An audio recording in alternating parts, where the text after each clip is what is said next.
name is Kansha. I study in 7th grade in Mahatma Gandhi International School. So today I'm going to tell you what are palindromes. So I've created some 3D shapes which are palindromes. So I'll show you a cube. This is six sides of a cube are equal and it's a palindromic shape. Cuboid. The four sides of cuboid are equal and the back part and the front part are different, but still it makes a palindrome.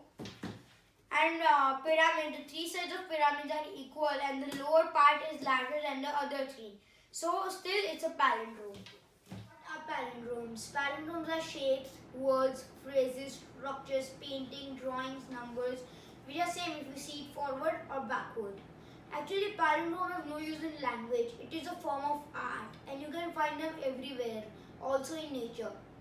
Palindromes. The word palindromes comes from two Greek words, palin and dromos.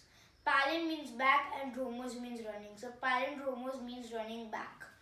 Palindromes were discovered in 1620 by Ben Jonson. So were palindromes invented or discovered?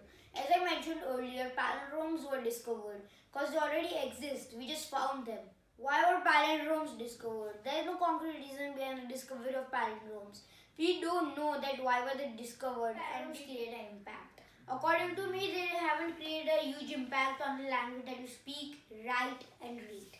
Languages palindromes are in. Palindromes are in each and every language. Hindi, English, Gujarati and many more. I'll give you an example.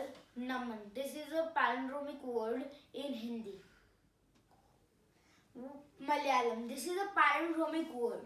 Malayalam is a language spoken in South India. The word Malayalam comes from word Mali, which means mountains. Lion and all. This is a palindromic phrase. Lion comes from Old French word lion, which means hero. And all comes from Greek word Elion, which means olive tree. 2nd February 2020. This is a palindromic shape. The word cube comes from a Latin word cubus, and cubus comes from a Greek word kybos, which means six-sided die. Hey guys, so this is the game that I've created. These are some of the palindromic words. You have to unscramble it. And in the yellow colored ones, there are two palindromic words. So please unscramble it, it's fun. Thank you guys so much for watching the video. I hope you have understand what is palindromes. Please like, share and subscribe.